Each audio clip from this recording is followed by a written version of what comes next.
समय की बात है। अपने पति के गुजर जाने के बाद सुहासिनी अपने बेटे कार्तिक के साथ मुंबई में अकेली रहती थी। कार्तिक प्राइवेट सेक्टर में काम किया करता था।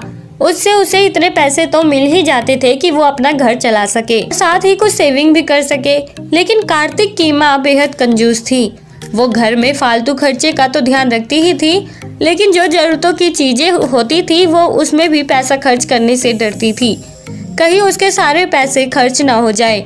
वो 2 टाइम का खाना भी बनाती तो सिर्फ थोड़ा ही खाना बनाती थी, चाहे फिर उसके लिए उसे भूखा ही क्यों न रहना पड़े। और साबुन की भी खूब बचत किया करती थी। वो सिर्फ कुछ ही बर्तन गंदे करती थी ताकि बर्तन धोने में ज्यादा साबुन खर्च ना करना पड़े। कार्तिक अपनी माँ के इस रवैये से बेहद परेशान था और अब वो अपनी पर्सनल लाइफ में सेटल भी होना चाहता था, जिसके लिए उसने कुछ समय बाद ही अपने ऑफिस में काम करने वाली नायरा के साथ घर बसा लिया था। और जब नायरा बहू बनकर सुहासिनी के घर आई तो सुहासिनी को लगने लगा था कि एक और सदस्य बढ़ने से घर का खर्चा ज्यादा होगा, इसलिए कंजूस सुहासिनी नायरा से बेहद चिढ़ने लगी थी।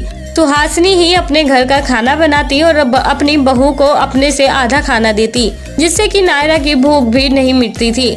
यहाँ तक कि नायरा के पास गिनी चुनी 2 साड़ियाँ ही थी और अब वो भी फट गई थी। और सुहासिनी ने नायरा के रूम में लगा पंखा भी निकलवा दिया था ताकि बिजली के बिल में कोई बढ़ोतरी ना हो। तभी एक दिन नायरा की तबीयत बेहद ज्यादा खराब हो जाती है और उसे हॉस्पिटल में भर्ती किया जाता है। लेकिन सुहासिनी ने अपनी बहू पर बिल्कुल भी खर्चा नहीं किया। उसने सिर्फ छोटे मोटे डॉक्टर से नायरा को कुछ दवाइयाँ दिलवा दी और उसे घर ले आई।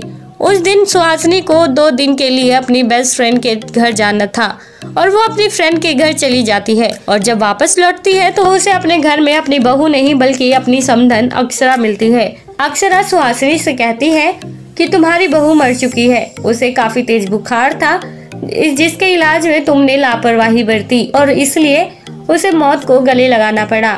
अक्षरा की बात सुनकर सुहासिनी खूब रोती है और कहती है कि मुझे माफ कर दो। मैंने हर तरह से पैसा बचाने की इतनी कोशिश की कि आज मैंने अपने ही घर का एक सदस्य खो दिया। मुझसे बहुत बड़ी गलती हो गई है। तभी घर के दूसरे रूम से नायरा अपनी सासू माँ के पास आती है, जिसे देखकर सुहासिनी बहुत खुश होती है और कहती है कि ये सब क्या है। अक्षरा कहती है कि ये सिर्फ एक नाटक था, सिर्फ तुम्हें एहसास दिलाने के लिए कि पैसा ही सब कुछ नहीं होता। कंजूसपन सिर्फ कुछ हद तक ही सीमित रहना चाहिए। अक्षरा की यही बातें सुनकर सुहासिनी अपनी समधन और बहू से माफी मांगती है और उनके साथ खुशी खुशी रहने लगती है। तो दोस्तों, कैसी लगी आपको नायरा की कंजूस सास की ये कहानी? आप हमें कमेंट बॉक्स में कमेंट करके जरूर बताएं और साथ ही ऐसी और रोमांचक कहानियाँ सुनने के लिए आप हमारे चैनल को सब्सक्राइब करना ना भूलें।